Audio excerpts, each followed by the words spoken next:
ये mole concept का concept क्या है एक्चुअली में, व्हाट इज मोल कॉन्सेप्ट। ठीक है, इसका इंट्रोडक्शन देखेंगे, फिर दूसरा कैलकुलेशन ऑफ मोल्स के बारे में बात करेंगे, फिर कुछ सवाल भी करेंगे। ठीक है जी, तो आइए मैं शुरू करता हूं। सबसे पहले तो मैं आपको बताता हूं कि मोल कॉन्सेप्ट क्या होता है। बहुत सिंपल सी बात है।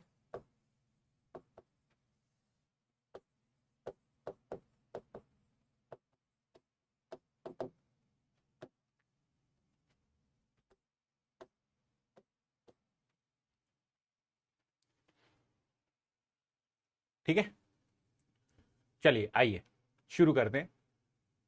मोल कॉन्सेप्ट, तो गाइस जो मोल कॉन्सेप्ट है, इसको जानने के लिए ऑब्वियसली अपन कुछ सवाल उठाएंगे। जैसा कि आप जानते हैं, जैसे अपन ने गैसियस स्टेट को पढ़ा था, वैसे ही इसको भी पढ़ते हैं अपन सीक्वेंस में ही। सबसे पहले तो जानते हैं कि sir what is mole concept, या व्हाट इज मोल। ठीक है, ये मोल होता क्या है। दूसरा, व्हाई वी नीड इट। और तीसरा, हाउ वी स्टडी इट, इसको पढ़ा कैसे जाए। ठीक है, तो तीन बेसिक सवाल हैं, that is what is mole, why we need it and how we study it. तीन बेसिक सवाल हैं। इन तीनों बेसिक सवाल को जैसे ही अपन ने सीख लिया, तो अपन ने कहीं ना कहीं एक बेसिक आइडिया ले लिया होगा, दैट इज रिगार्डिंग दिस मोल, कि मोल होते क्या है। और इन सारी कहानी को बहुत बार आपने फिजिकल केमिस्ट्री में सुना, यार ये मोल मोल है ना, इतने मोल इतने, ये मोल है क्या, ये बवाल क्या है मोल का, जरा मैं इसको बताना शुरू करता हूं, प्लीज ध्यान से सुनना। तो सबसे पहले तो मैं आपको बताता हूं ये मोल क्या है। तो कहानी को मैं कुछ एग्जाम्पल से शुरू करता हूं। लेट सपोज, अगर मैं आपसे कहता हूं अपन केमिस्ट्री ही पढ़ रहे हैं, डेफिनेटली सर केमिस्ट्री में ही अपन मोल कॉन्सेप्ट की बात कर रहे हैं ना, हम तो केमिस्ट्री के ही बच्चे हैं, केमिस्ट्री का ही जैम देना चाह रहे हैं। तो अपन ने कहा ठीक है सर केमिस्ट्री है, तो केमिस्ट्री में ही अपन कहीं ना कहीं एक वर्ड का इस्तेमाल कर रहे हैं, मोल्स। बहुत बढ़िया, तो कैसे केमिस्ट्री से ये मोल रिलेट कर रहा है, बस इसी को जानना है। डन। अबे केमिस्ट्री के ही हैं बच्चे, तो केमिस्ट्री के ही बच्चों को ये मोल के साथ डीलिंग करनी पड़ रही है, तो कुछ ना कुछ तो कनेक्शन है इस केमिस्ट्री का मोल के साथ। क्या है, तो उसका कनेक्शन ढूंढने के लिए आइए मैं इसको शुरू करता हूं, इसका कनेक्शन ढूंढना। तो लेट सपोज अगर मैं आपसे कहता हूं कि व्हाट इज केमिस्ट्री, सो तुम कहोगे sir chemistry is all about. अगर मैं जब भी आपसे बोलूं व्हाट इज केमिस्ट्री, होती क्या है सर, केमिस्ट्री का सिंपल सा मतलब होता है केमिकल लोचा। क्या बोला मैंने, chemistry is all about chemical लोचा। केमिकल लोचा, जिसको दूसरे वर्डिंग में बोलूं, that is known as chemical reaction. तो सर हाँ, कोई भी अगर मैं केमिस्ट्री में बात करता हूं, दैट मीन्स मैं किसी केमिकल रिएक्शंस की, वो रिएक्शंस कैसे हो रही है, उसमें क्या हो रहा है, इसी सारी बातों से मैं डील करता हूं। बहुत बढ़िया सर, केमिस्ट्री मीन्स अगर केमिकल लोचा है, तो यार ये केमिकल लोचा, जो केमिकल रिएक्शन जो करते हैं, वो कौन होते हैं सर, वो होते हैं एटम्स या मॉलिक्यूल। अबे एटम्स मॉलिक्यूल्स तो रिएक्ट करते हैं, वही तो आपस में रिएक्ट करके कुछ ना कुछ नया बनाते हैं, है ना। दैट मीन्स कि सर सारी की सारी कहानी एटम्स और मॉलिक्यूल्स पे डिपेंड कर रही है, विच मीन्स कि सर हाँ, अगर मैं केमिस्ट्री की बात करता हूं तो it majorly deals with atoms और मॉलिक्यूल्स।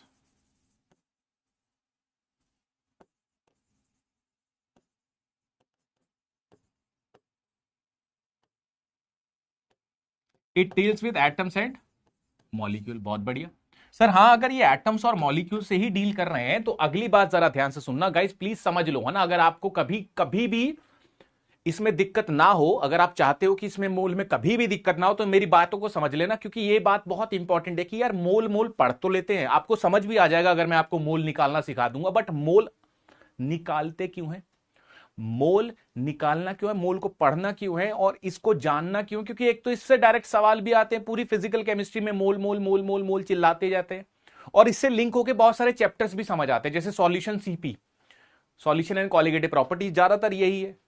ठीक है, तो अब प्लीज ध्यान से सुनना। तो मैंने कहा sir chemistry that deals with atoms and molecule, तो लेट सपोज मैंने एटम की बात करी है, तो मैंने एक एटम उठाया। ठीक है, तो एटम क्या होता है सर, डेफिनेटली एटम सर जिसमें न्यूक्लियस भी हो, साथ में इलेक्ट्रॉन्स प्रोटॉन्स और न्यूट्रॉन भी हो। तो मैंने एग्जांपल लिया, लेट सपोज मैंने कहा अगर मेरे पास कोई ए एटम है, तो आप शायद जानते भी होंगे सर, यहां पे लिखा जाता है जेड, जो इसका एटॉमिक नंबर होता है, और एक्स क्या होता है। अगर मैं लिखता हूं कोई एक्स एटम है, तो जेड इसका एटॉमिक नंबर है, ए इसका एटॉमिक मास है।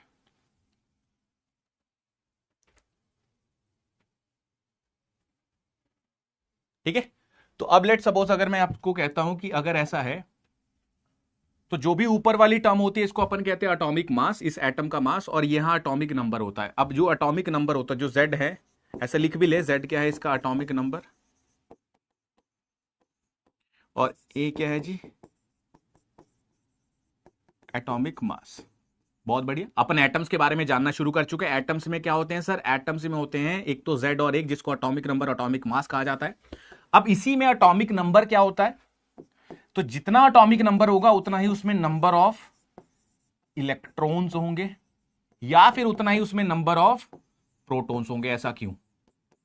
क्योंकि आपको एक चीज पता है, हमेशा ध्यान रखना, अगर किसी भी पूरी पूरी साइंस में, और ये लॉजिकल भी है, आप इसको लॉजिक से भी समझ सकते हैं, किसी भी चीज में अगर चार्ज होना, चार्ज लेट्स सपोज मेरे माथे में नेगेटिव चार्ज है, पॉजिटिव चार्ज है, ऐसे तुम नेचर में भी समझ सकते हो, अगर मेरा पॉजिटिव नेचर है या मेरा नेगेटिव नेचर है तो उसी हिसाब से तुम मुझे जानोगे, है ना। अगर मैं न्यूट्रल हूं कि नहीं यार ये भी सही है ये भी सही है, तो ज्यादा अच्छा आदमी है ना। ऐसा नहीं है कि सर वो नेगेटिव ही सोचता रहता है, वो हमेशा पॉजिटिव ही सोचता रहता है, एक न्यूट्रल आदमी है। न्यूट्रल आदमी सही है सर, हाँ बैलेंस बना के चल रहा है। तो हमेशा याद रखना, पूरी की पूरी दुनिया न्यूट्रल होना चाहती है, सारे के सारे स्पीशीज कुछ भी हो वो सारे के सारे न्यूट्रल होना चाहते हैं, चार्ज नहीं होना चाहते। दैट मींस कि सर अगर मैं एटम्स की बात करता हूं तो एटम भी न्यूट्रल ही रहना चाहता है। दैट मींस कि सर जितना उसमें electron, that is negative, electron मतलब नेगेटिव चार्ज है, उतना ही उसमें प्रोटॉन होंगे, दैट मींस पॉजिटिव चार्ज होंगे। अरे बोलो, that's why we can say that number of electrons is number of proton. ठीक है, ध्यान से सुनना। अगेन मैं कुछ नहीं करूंगा, अंततः सारी कहानी बताते बताते बताते बताते बताते यहां पहुंच जाऊंगा कि केमिस्ट्री से कैसे मोल लिंक करता है। ठीक है जी, चलो। तो मैंने सिंपली बोला chemistry deal with atoms and molecule. मैंने एटम उठाया, एटम में क्या है sir, atomic number, atomic mass, दोनों को लिख दिया। एटॉमिक नंबर क्या होता है सर, जितने इसमें एटॉमिक नंबर होंगे उतना ही इसमें इलेक्ट्रॉन्स होंगे, उतना ही इसमें प्रोटॉन होंगे। और एटॉमिक मास क्या होता है, तो number of proton plus number of neutron.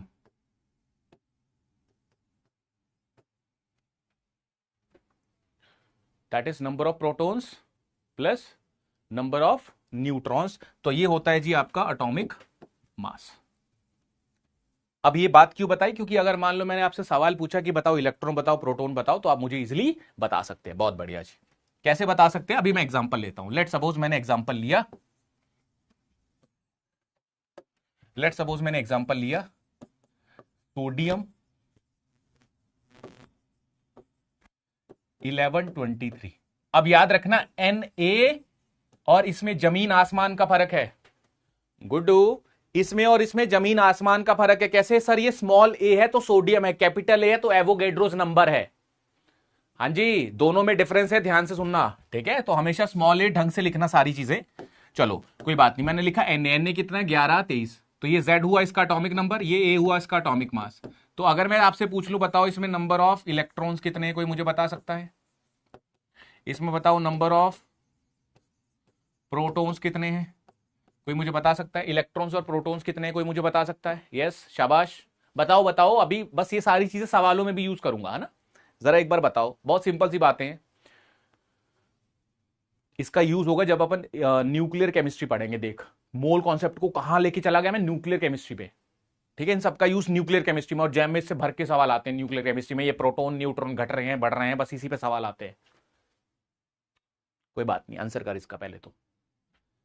अरे बात तो समझ आ रही है ना, सिंपल है, तुझे पता है सर जो जेड है तूने अभी लिखा है यहाँ पे, सर जितने प्रोटॉन है उतने ही न्यूट्रॉन होंगे। सर अपन को पता है 11 और 11 टिका देंगे बिना देखे, क्योंकि अपन को जेड पता लग गया। बहुत बढ़िया। अगर तेरे से मैं पूछूं बता नंबर ऑफ न्यूट्रॉन कितने हैं, तो तुम क्या बोलोगे? सर टोटल कितना है 23। तो सर न्यूट्रॉन टोटल में से प्रोटॉन को घटा देगा तो वो न्यूट्रॉन बचेंगे, विच इज 12। सबको ये समझ आया? अगर मैं तुझे कहता हूं कि टोटल कितने हैं, सर ए एटॉमिक नंबर मास के बराबर है, that is proton plus neutron कितने हैं, इसके अकॉर्डिंग 23 है। तो अगर मुझे प्रोटॉन पता है 11, तो इसको उधर लेके जाऊंगा तो 23 माइनस 11 12 इज अ न्यूट्रॉन। सबको क्लियर है? बहुत सिंपल सा मैथमेटिक्स है। ठीक है जी, बहुत बढ़िया, शाबाश। तो 1 2 और 3, तीनों बातें अब सबको निकालनी आनी चाहिए। मैं चाहे कोई भी एटम दे दूं, लेट सपोज मैं एक एग्जांपल ये करवा चुका हूं, एक और एग्जांपल करवा दूंगा ताकि आपको ज्यादा क्लियर हो जाए। लेट सपोज मैंने लिखा carbon oxygen, CO, carbon monoxide. तो कुछ नहीं करना है, दो एटम लिखे हैं, दोनों एटम्स को अलग अलग कर ले। कैसे करेगा देख, कार्बन ऑक्सीजन, तो कार्बन कितना होता है 6 12, ऑक्सीजन कितना होता है 8 16। सर ये आपको कैसे पता चला? तो ये थोड़ा सा आइडिया रखना है आपको, ठीक है जी। कार्बन का एटॉमिक नंबर 6 होता है तो उसका मास 12, इसका 8 होता है एटॉमिक नंबर, इसका कितना होता है 16। अब इसमें ध्यान क्या रखना है सर, नीचे वाला टोटल क्या है Z, ये Z है, Z कितना हुआ 6 + 8, और ये कितना है A, atomic number, sorry atomic mass. तो अगर मैं आपसे बोलूं कि बताओ इसमें नंबर ऑफ प्रोटॉन कितने हैं, तो आप सिंपल मुझे बताना कि सर इसमें अगर आपने नंबर ऑफ प्रोटॉन हमसे पूछ लिए तो हम यही बोलेंगे जो नीचे है इन दोनों के सम के बराबर, तो 6 + में 8 विच इज 14। बोलो रे, नंबर ऑफ, अगर आपने हमसे इलेक्ट्रॉन्स पूछ लिए तो मैं 6 + 8 दैट इज व्हाट 14। अगर आपने यहीं से अपन को नंबर ऑफ न्यूट्रॉन्स पूछ लिए तो मैं बोल दूंगा जी दैट इज 28 - 14 विच इज 14।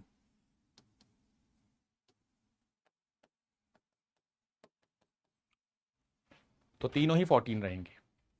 कोई दिक्कत, किसी को कोई दिक्कत नहीं होनी चाहिए, सबको आ गया कि प्रोटॉन, न्यूट्रॉन और इलेक्ट्रॉन्स निकालना। ये क्यों निकाला अपन ने? तो सर हम ना मोल कॉन्सेप्ट पढ़ रहे हैं, मोल कॉन्सेप्ट में पहला सवाल था व्हाट इज मोल, यार ये मोल है क्या? तो मैंने इसी को बताना शुरू किया। दैट मीन्स कि सर अपन को ये देखना है कि how chemistry is related with this mole और how this mole is related with this chemistry. तो अपन ने इसको जानना शुरू किया। तो सबसे पहले अपन ने बोला सर केमिस्ट्री ना डील करता है एटम्स और मॉलिक्यूल से। अगर एटम से मॉलिक्यूल से डील करता है तो लेट सपोज मैंने एटम्स के बारे में बोला, तो एटम्स में क्या होते हैं sir, atomic number, atomic mass. Atomic number से अपन उसके इलेक्ट्रॉन प्रोटॉन्स का आइडिया बता सकते हैं और एटॉमिक मास से उसका प्रोटॉन और न्यूट्रॉन के सम के बराबर बता सकते हैं। वेयर एज अगर मैं बात करता हूं एग्जांपल के, तो जैसे मैंने यहां पे सोडियम एक एटम लिया, यहां पे मैंने 2 एटम्स को कंबाइन किया, तो एक से ज्यादा एटम हो जाए तो उसको मॉलिक्यूल कहा जाता है।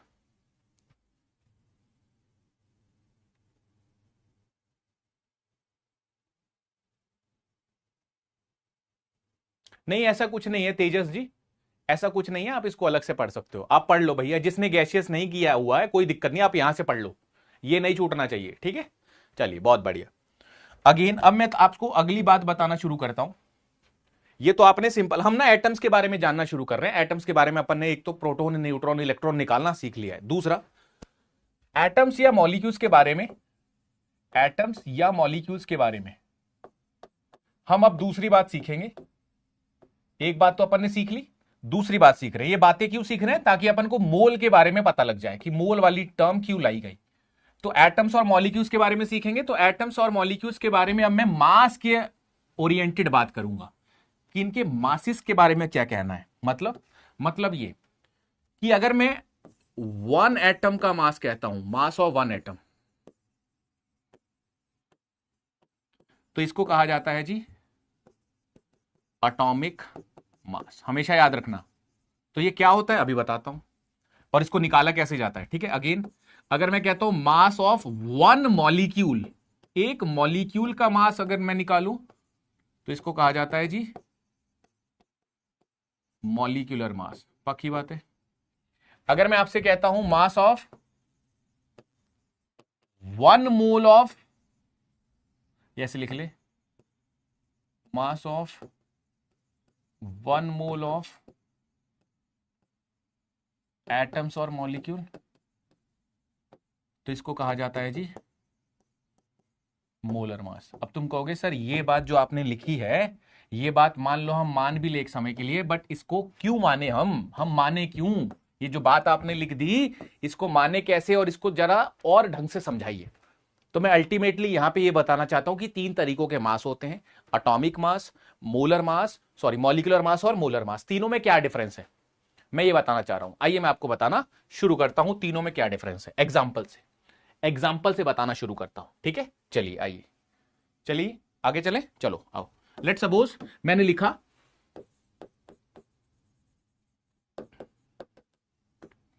पहला, ऊपर हेडिंग डाल लो एटॉमिक मास। तो लेट सपोज मैंने यहां पे सेम वही क्योंकि अपन ने वो निकाल रखा है, तो मैंने लिखा सोडियम 11 23। अगर मैंने लिखा ये सोडियम वाला, तो लेट सपोज अगर मैं आपसे कहूं कि इसका मास बताओ, तो आप सिंपली बोलेंगे सर ये तो Z हो गया, ये इसका A हो गया। अब सोडियम के बारे में हमें कुछ कुछ पता है, सोडियम में कितने इलेक्ट्रॉन है सर 11, कितने प्रोटॉन है सर 11, कितने न्यूट्रॉन है सर 12। तो इसमें जो मास होता है ना, इसका मास किसके बराबर होता है sir, number of proton plus number of neutron. इसको और ढंग से लिखना चाहो ना, तो आप इसको ऐसा लिख सकते हो। देखो, अगर मैं आपसे कहता हूं कि ये मास है जिसको अपन ने 23 लिखा हुआ है, ये 23 इन दोनों की वजह से आ रहा है, प्रोटॉन और न्यूट्रॉन के मास की वजह से आ रहा है। तो यहां से मैं एक चीज ये बोल सकता हूं कि सर लेट सपोज आपको ये ध्यान भी रखना है कि जब भी मैं किसी एटम का मास निकाल रहा हूं, तो ऐसे लिख लो, the mass of atom depends upon, किस पे डिपेंड कर रहा मास एटम का, मास ऑफ प्रोटॉन, जितने उसमें प्रोटॉन है, एंड जितने उसमें न्यूट्रॉन है। बहुत बढ़िया मास्टर जी, बहुत बढ़िया, शाबाश, बहुत बढ़िया जी, बहुत बढ़िया। मतलब आइए मैं इसको सिखा देता हूं, इसका मतलब क्या है, इसका मतलब क्या है, आइए मैं आपको सिखा देता हूं। इसका मतलब यह है कि सर अगर आपने बोला मास ऑफ एक प्रोटॉन, एमपी का मतलब that is mass of proton, तो ये कितना होता है जी, दैट इज 1.6 इंटू 10⁻⁻27,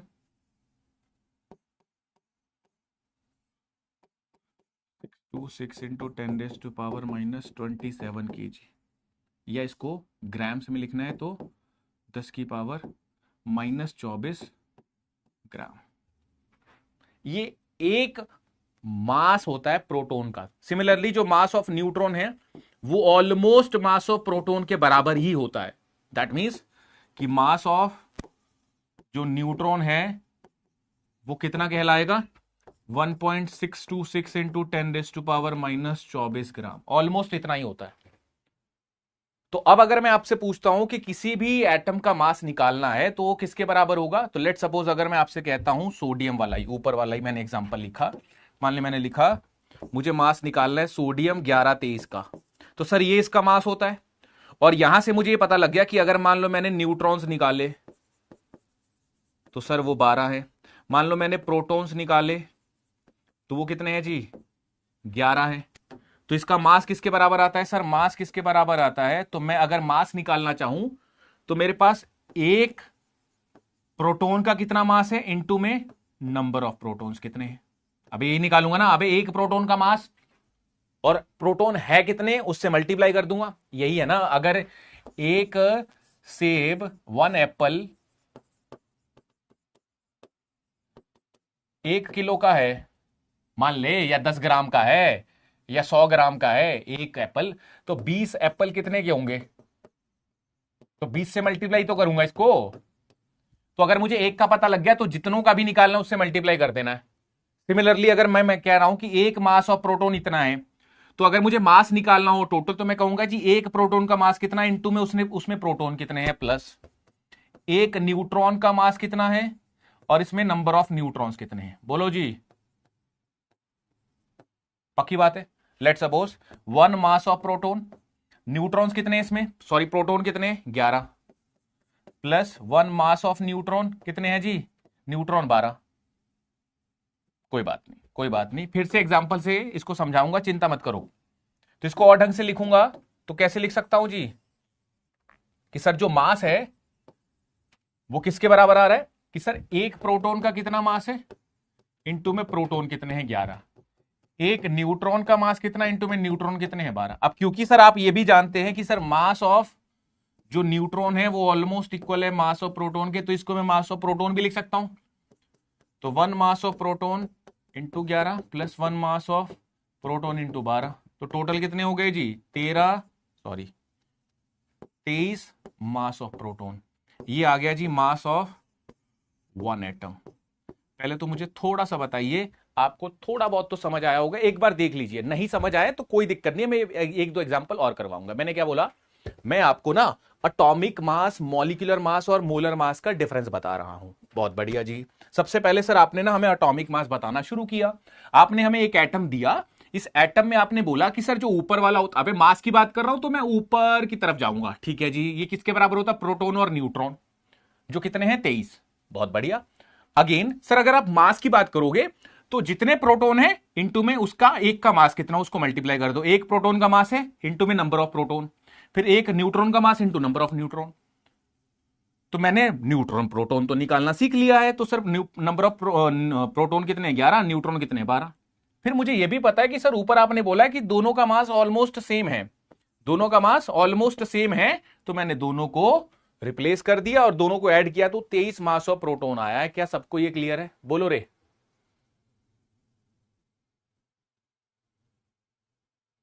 ऐसे ही दूसरा एग्जांपल देता हूं, दूसरा एग्जांपल। चलो जी दूसरे एग्जांपल पे ले, मान ले मैंने लिया ऑक्सीजन। अभी मैं जस्ट बता रहा हूं, आप डायरेक्ट कैसे बोलोगे? एक मास का एक मास, एटॉमिक मास किसके बराबर है? 23 मास ऑफ प्रोटॉन के। डायरेक्ट अभी तुम डायरेक्ट भी बता सकते हो, बट ये आता कैसे वो समझा रहा हूं, इसके पीछे की हर एक बात बता रहा हूं मैं तुम्हें। आप डायरेक्ट लिखते हो सीधा ही 23 AMU, ये 23 मास ऑफ प्रोटॉन। ये AMU क्या होता है, ये मास ऑफ प्रोटॉन, वो सारी चीजें मैं आपको बता रहा हूं, ठीक है? कोई बात नहीं, तसल्ली रखो। लेट सपोज मैंने दूसरा एग्जांपल लिया, मान ले मैंने लिखा ऑक्सीजन 816, तो आप मुझे डायरेक्ट बता सकते हो इसका मास कितना होगा? सर जो भी ऊपर है उसका मास ऑफ प्रोटॉन। पर ये आता कैसे है मैं आपको वो बता रहा हूं। देखो मास ऑफ ऑक्सीजन एटम किसके बराबर होगा?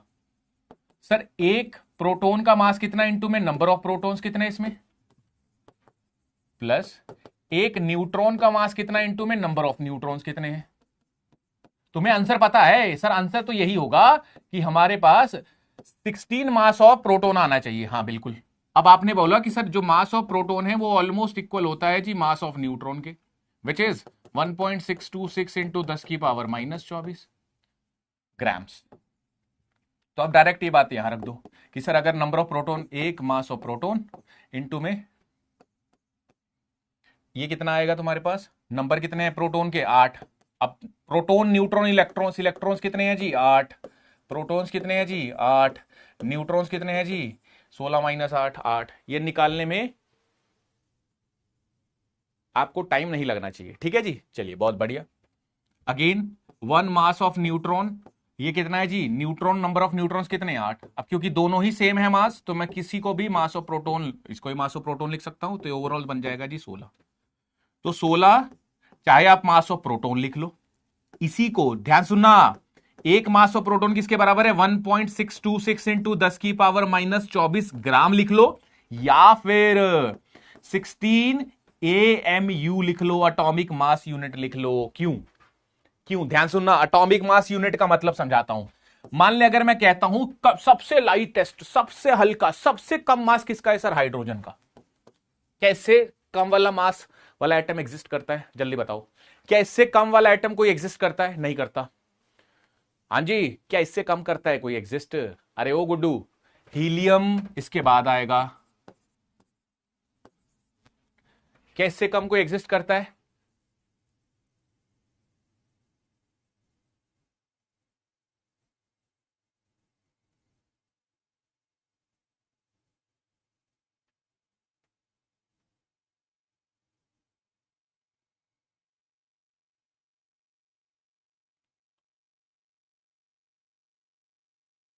दैट मीन्स कि सर यहां पे अगर आप देखना चाहते हो तो यहां पे अगर मैं बात करता हूं तो आपका जो प्रोटॉन है ना, एक प्रोटॉन आप कितना मर्जी ले लो, कितना मर्जी ले लो, मिनिमम से मिनिमम मास, जो मिनिमम मास है, मिनिमम मास कितना होगा? सर मास ऑफ प्रोटॉन के बराबर होगा। लेट सपोज अगर मैं कहता हूं, अबे कोई भी एक एटम है, कोई भी एक एटम है, लेट सपोज मैंने बोल दिया ये हाइड्रोजन ही है, हाइड्रोजन ही है, तो हाइड्रोजन में बताओ प्रोटॉन कितने होंगे? सर 1। इलेक्ट्रॉन कितने होंगे? सर 1। न्यूट्रॉन कितने होंगे? 1। तो इसमें एक प्रोटॉन है ना यार, मिनिमम एक प्रोटॉन होना ही चाहिए। क्यों? क्योंकि सर एक प्रोटॉन होगा तभी तो मैं एक मास ऑफ प्रोटॉन लूंगा, तभी तो इतना तो मास किसी में होगा ही होगा, एटलीस्ट इतना मास तो होगा ही होगा। अगर किसी कोई एटम है, कोई एक एटम है तो वो एटम में पक्का ही प्रोटॉन न्यूट्रॉन इलेक्ट्रॉन तो होंगे ही, और अगर प्रोटॉन होगा तो उसका इतना मास तो होना ही होना है, तो मिनिमम मास इतना है, इससे ज्यादा कितना भी हो सकता है। मेरी बात समझ आई कि नहीं? अबे मिनिमम मास इतना है, कम से कम इतना हो सकता है, एक प्रोटॉन का मास इतना है ना, तो अगर एक प्रोटॉन हुआ तो इतना मास तो हो ही सकता है। इसके अलावा अगर दो हुए तो इसके दो गुना, तीन हुए तो इसके तीन गुना, चार है, पांच है, छह है, जैसे 16 है तो 16 गुना, तो मिनिमम मास तो इतना ही होगा। That's why we can say that this is what a unit, जिसके बेसिस पे, जैसे कि इसके दो गुना, इसके तीन गुना मास है, इसके 16 गुना मास है, ये इसके 16 गुना मास है, इसका 16 गुना है ऑक्सीजन का मास, इसके 16 गुना है, यहां इसके 23 गुना मास है, इसका 23 इंटू 1.626 इंटू 10⁻⁻24 ग्राम, इसके 23 गुना मास है सोडियम का। दैट्स वाई इसको कहा जाता है atomic mass unit. Atomic mass atoms के मास का यूनिट है कि एक, इसके दो गुना, इसके तीन गुना, इसके चार गुना।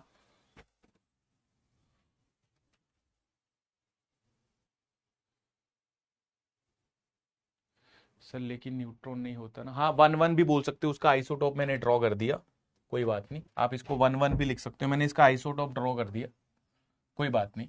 बट कहने वाली बात यही है, ले H11 ले। तो इसमें बेसिकली बात है कि इसमें मिनिमम नंबर ऑफ प्रोटॉन्स कितने होने चाहिए जी? 1। मैंने उसका आइसोटोप ड्रॉ कर दिया, कोई बात नहीं। लेट सपोज मैंने इसमें बोल दिया जी मिनिमम नंबर ऑफ प्रोटॉन कितने होने चाहिए? 1। इसमें मिनिमम नंबर ऑफ प्रोटॉन 1 है।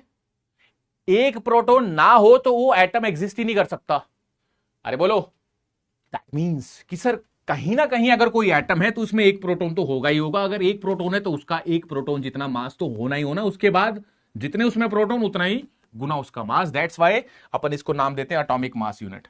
तो चाहे तो एक एटम को ऐसा लिख ले, उसके मास को चाहे ऐसा लिख ले चाहे ऐसा लिख ले, तीनों का मतलब सेम ही है। बात क्लियर है? याद रहेगा सबको, एटम्स के मास का आइडिया मिल गया। अब मैं आपको ऐसे ही मॉलिक्यूलर मास बताता हूं।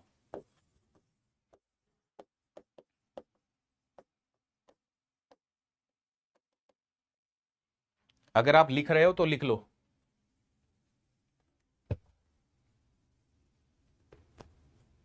हाँ, क्यों कहते हैं बताता हूं सौरभ। कहते तो हैं बट क्यों कहते हैं वही बता रहा हूं।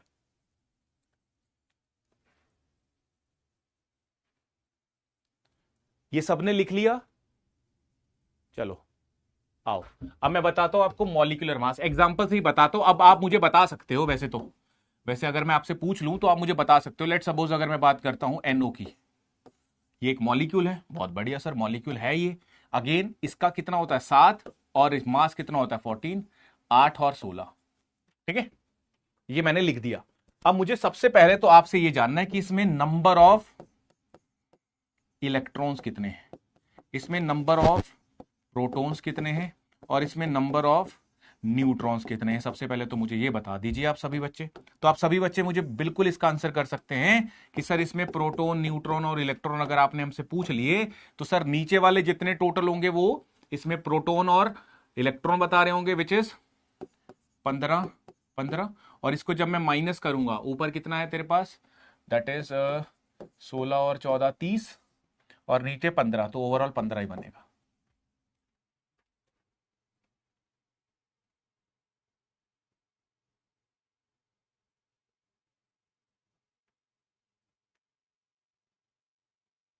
ठीक है, चलिए बहुत बढ़िया। अगेन अगर मैं आपसे पूछता हूं इसी में कि सर इसमें अगर मैं इसका मॉलिक्यूलर मास निकालूं, मॉलिक्यूलर मास मतलब एक मॉलिक्यूल का मास, तो कैसे निकालूंगा? तो सर इसमें ऑब्वियसली अगर आप बात करोगे तो इसमें टोटल प्रोटॉन्स कितने, ऑब्वियसली चाहे प्रोटॉन बोल ले चाहे न्यूट्रॉन बोल ले। लेट सपोज तूने कहा जी मास ऑफ एक प्रोटॉन का मास इंटू न्यूट्रॉन कितने हैं 15, या प्रोटॉन कितने 15, मास ऑफ 1 न्यूट्रॉन इंटू में 15। अब as mass of proton is almost equal to mass of neutron which is 1.626 into 10⁻⁻24 grams.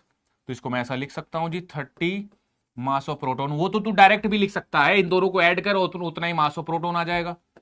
या फिर इसको लिख ले 30 इंटू 1.626 इंटू 10⁻⁻24 ग्राम्स। या फिर तू इसको ऐसे लिख ले 30 इंटू या 30 AMU।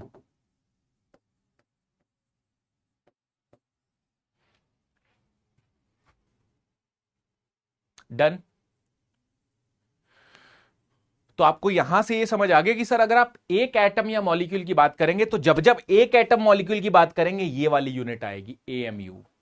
और 1 एएमयू किसके बराबर है, ये याद रखना, 1 एटॉमिक मास यूनिट। मिनिमम किसके बराबर हो सकता है एटॉमिक मास, दैट इज, या तो इसको अगर ग्राम्स में लिखना तो ऐसे लिखूंगा, या और करके लिख ले केजी में, 1.626 इंटू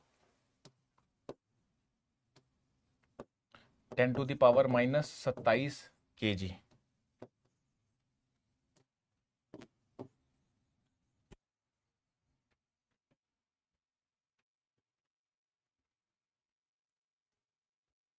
डन। सबको क्लियर है ये बातें, सबको बातें क्लियर है, बताइए जी।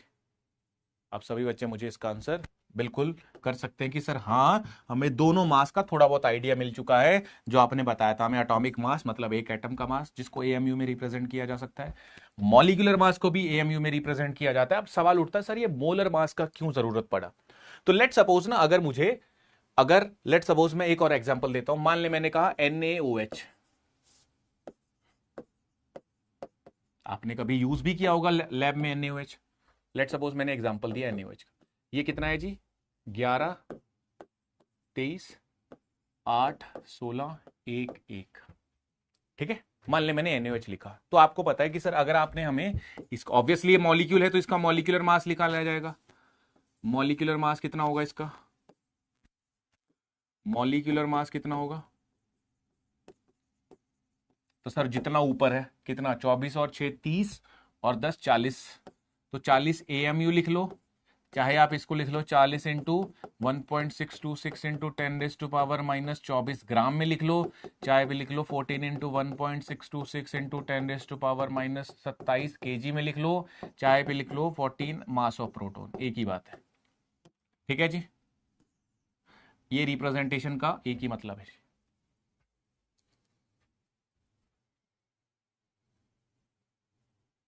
हाँ जी,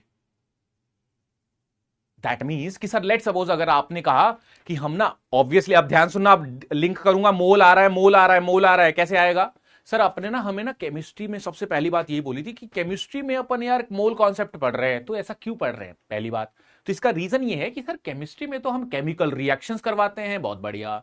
केमिस्ट्री में अगर केमिकल रिएक्शन करवाते हैं तो केमिस्ट्री में केमिकल रिएक्शंस जो हम करवा रहे हैं, उन केमिकल रिएक्शंस में कहीं ना कहीं हम अमाउंट का बहुत इंपॉर्टेंट रोल मानते हैं। क्यों, क्योंकि ऑब्वियसली मान ले मैंने NaOH लिया, अगर 4 चम्मच ले लिया तो ज्यादा कॉन्सेंट्रेटेड सॉल्यूशन बन गया, अगर 2 चम्मच लिया तो कम बना। तूने कभी एक्सपेरिमेंट भी किया होगा एसिड बेस्ड टाइट्रेशन, तो चम्मच भर के घोलता रहता है ना, तो जब तुम घोलते हो तो कहीं ना कहीं आप ना मॉलिक्यूल्स को ले रहे हो, उसके अमाउंट को मेजर करके उसमें घोल रहे हो, ठीक है, बहुत बढ़िया, तभी तो आप एक फिक्स्ड कंसंट्रेशन का सॉल्यूशन बना पाओगे। तो स्टार्टिंग में ना, यही जब ड्यूरिंग एक्सपेरिमेंट्स हमने चीजों को करना शुरू किया तो यही दिक्कत आई। दिक्कत ये आई कि यार मान ले हमारे पास NaOH है, जिसका मतलब एक मॉलिक्यूल, अब तुम ना लैब में कभी भी एक मॉलिक्यूल से एक्सपेरिमेंट नहीं करते हो, एक मॉलिक्यूल का एक्सपेरिमेंट कभी नहीं होता। क्यों, ऑब्वियसली तूने कभी भी जब NaOH का डब्बा खोला होगा, तूने ऐसे ही उसके पेलेट्स उठा के घोले होंगे, तू एक उसमें से एक मॉलिक्यूल थोड़ी निकालता है कि एक मॉलिक्यूल निकाल के घोलूंगा, ऐसा थोड़ी है, तू तो उसमें ग्रुप्स ऑफ द मॉलिक्यूल्स को घोलता है। दैट मींस कि सर हाँ, एक्सपेरिमेंट्स में अपन एक मॉलिक्यूल से तो डील नहीं करते हैं। सवाल अगला ये है, अगर एक मॉलिक्यूल से डील नहीं करते तो इनिशियली मेरे पास जब मैं एक NaOH का मास देख रहा था, ऑब्वियसली मुझे मेजर करना पड़ेगा कि कितना NaOH लूं, तो मैंने जब एक NaOH का मास देखा तो वो है 40 इंटू 1.626 इंटू 10⁻⁻24। समझ रहे हो, दैट मीन्स कि -24 ग्राम्स, इतना कम आया, इतना कम मास आया। 14 कहां से आया भाई, 40 होगा, 40 होगा, माई फॉल्ट 40 कर ले, करण यादव 40 कर ले, 40 कर ले, तो बात समझ। तो अगर मैं कहता हूं -24 ग्राम्स है, दैट मीन्स कर ऑलमोस्ट नेग्लिजिबल है। तुम 10⁻⁻24 को अगर पॉइंट्स में लगाओ तो 0.00000004 आएगा। दैट मीन्स कि बहुत कम मास होगा जिसको मैं नाप भी नहीं सकता।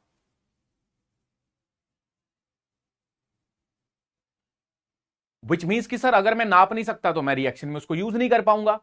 तो इसीलिए अगर मुझे किसी भी अमाउंट को नापना पड़ना या उसको नापने के लिए मेजरेबल बनाने के लिए हमने कहा कि सर एक NaOH को मेजर तो नहीं कर सकते, तो कोई दूसरा आदमी आया, उसने कहा ठीक है यार, अगर मान ले एक मार्कर का मास बहुत कम है तो तू 2 मार्कर रख ले, मास बढ़ जाएगा, 3 मार्कर रख ले, मास और बढ़ जाएगा, 4 रख ले, मास और बढ़ जाएगा। मास ही तो बढ़ाना है। क्यों बढ़ाना है मास? क्योंकि सर अपन को 10 की पावर -24 है जो कि अपन तोल नहीं सकते, तो मैंने कहा एक और NaOH रख ले। अगर एक NaOH का मास ये है, एक और रख ले और बढ़ जाएगा, एक और। तो ठीक है सर, और मैं रखते तो जाऊंगा, बट कितने रखूं? एक और NaOH रखता जाऊंगा, मास बढ़ता जाएगा। मास क्यों बढ़ाना है? क्योंकि सर उसको मेजरेबल बनाना है। मेजरेबल क्यों बनाना है? क्योंकि ऑलरेडी वो बहुत कम है, एक का मास बहुत कम है, उसको मेजरेबल बनाने के लिए मैं रखते जा रहा हूं। तो कितने रखूं? तो इसी कितने का आंसर देने के लिए एक क्वांटिटी, एक नंबर डिसाइड किया गया, और उसी नंबर को बोला जाता है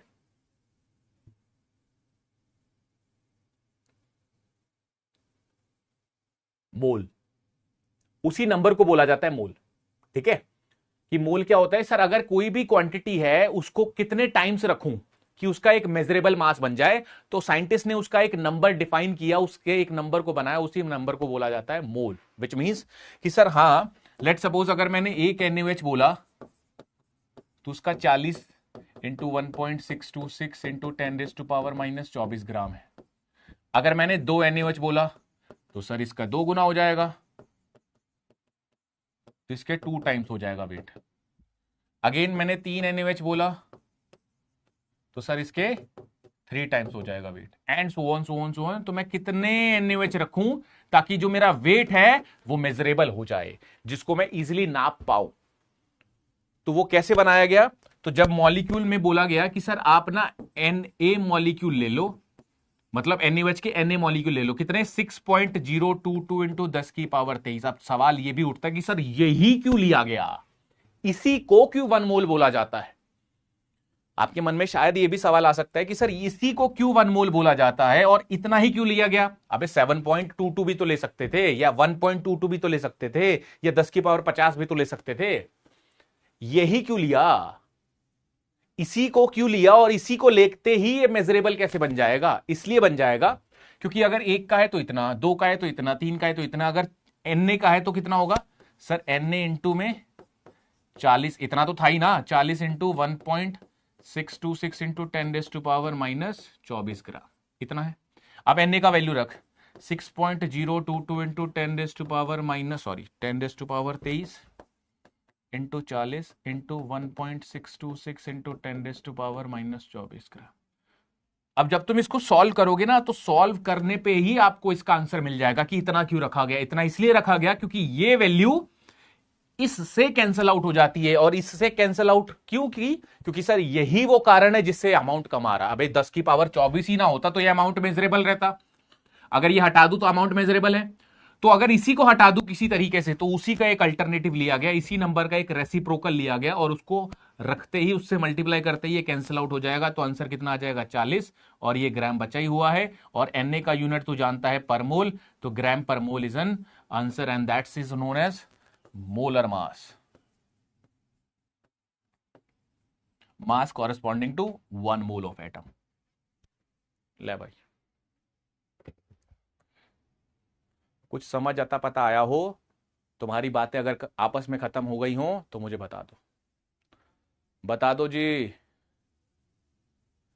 तो अब अगर मैं आपसे पूछूं कि what is mole, sir mole is a entity which is equals to 6.022 into 10 to the power 23. Again, why we need this? Because to make the mass measurable, we need the quantity, and that quantity is equals to 6.022 into 10 raised to power 23.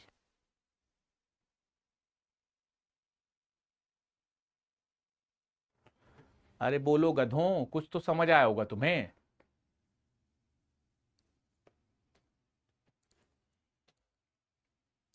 हाँ जी, तुम्हें अब तो पता लगा होगा कि ये molar mass का बवाल क्या है, और ये वाला नंबर ही क्यों यूज करते हैं अपन? इसलिए यूज करते हैं क्योंकि सर जो इसके कारण कम आ रहा था इसी को हटा दे। अबे इसके कारण कम आ रहा है तो इसको हटा दे। बुद्धि तो यही कहती है हमारी कि सर जिसके कारण आ रहा है उस कारण को हटा दे। How it cancel? Subir ji कैसे बताऊं मैं, कैसे कहूं? ये जो वैल्यू है ना, ये इसी के बराबर है। कैलकुलेटर दे रखा है भगवान ने, इंसानों ने कैलकुलेटर बना रखा, उसका प्रयोग कीजिए। How it cancel? अबे 10 की पावर -24 है, ये 23 है। ठीक है जी, ओके डन। चलिए बहुत बढ़िया। तो अब आपको मैं एक चीज ये सिखा देता हूं, और ये शायद सिखा भी चुका हूं, आप सीख भी चुके हैं कि सर अगर आपने हमसे पूछ लिया कि व्हाट इज मोल, तो हम इसका आंसर कर देंगे। व्हाई वी नीड दिस, हम इसका आंसर कर देंगे। और हाउ वी स्टडी इट, आइए मैं आपको अब बताता हूं। और इसीलिए मैंने आपको बताया कि मोल क्यों पढ़ना है, यहीं से समझ आएगा कि मोल में क्या पढ़ना है। क्या बोला मैंने? मोल में क्या पढ़ना है। तो अब अपन को यह जानना है कि मोल कैसे अब अपन एटम्स में नंबर ऑफ एटम्स की बात नहीं करेंगे, अब अपन मोल की बात करेंगे कि कितने मोल हैं, 2 मोल है, 3 मोल है, 4 मोल है, 5 मोल है। इसी से अपन अमाउंट भी निकाल देंगे, सारा बवाला भी यहीं से शुरू हो जाएगा। एक एक करके समझाता हूं, ठीक है? तो पहले मैंने दोनों प्रश्नों के उत्तर दिए हैं, दोनों प्रश्नों के उत्तर मैं लिख भी देता हूं। आजा तू भी उतार ले।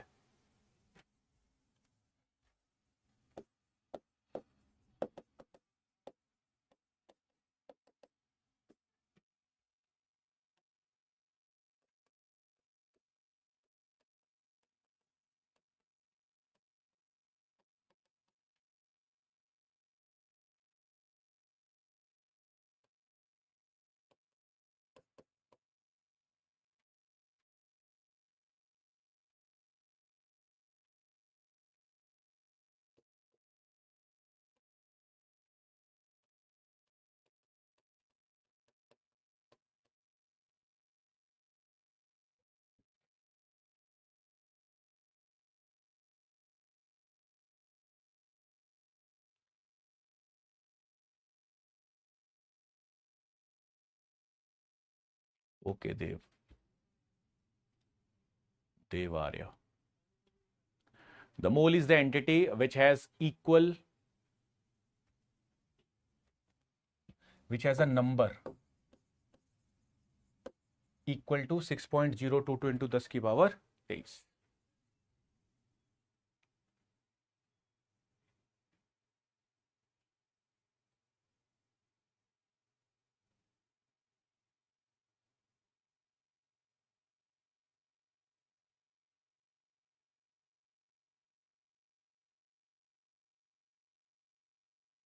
ठीक है, इसको ऑल्सो भी डिफाइन किया जाता है, और करके आप इसको ऐसा भी लिख सकते हो।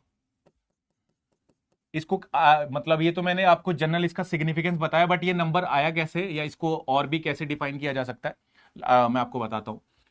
सो इसको ऐसा भी डिफाइन किया जाता है बुक्स में। The mole is defined as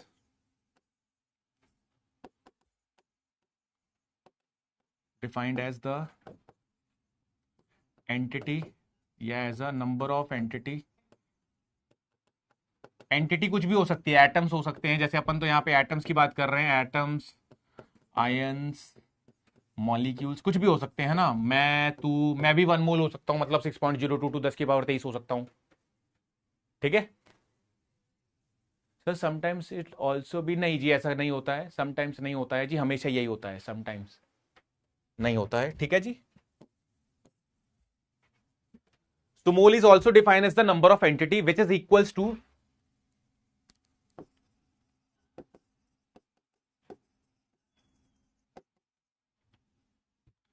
entity present in 12 carbon of 12 gram of 12 carbon atom.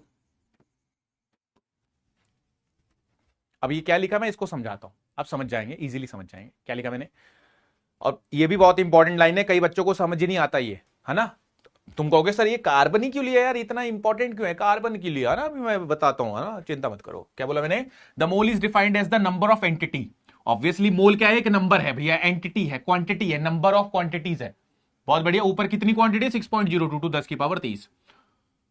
Again इसी को मैंने दूसरे ढंग में बोला, a mole is the entity, obviously number, किसका? एटम्स हो सकते हैं, आइंस हो सकते हैं, मॉलिक्यूल्स, जो किसके बराबर है?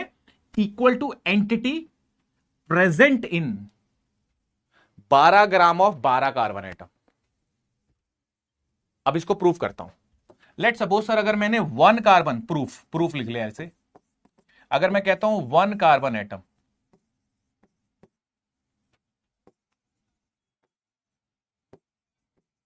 दैट इज C612 होते हैं। अगर 1 कार्बन एटम की बात करता हूं तो बताओ इसका मास कितना है, कोई बता सकता है? तो 1 बोला है, 1 बोला, अबे 1 बोला है, 1 एटम बोला है, 1 एटम का मास कितना होता है सर? सीधा जो ऊपर लिखा हुआ है और बगल में टिका दूंगा AMU, या फिर 12 इंटू 1.626 इंटू 10 की पावर -24 ग्राम। कोई दिक्कत? किसी को कोई दिक्कत नहीं होनी चाहिए।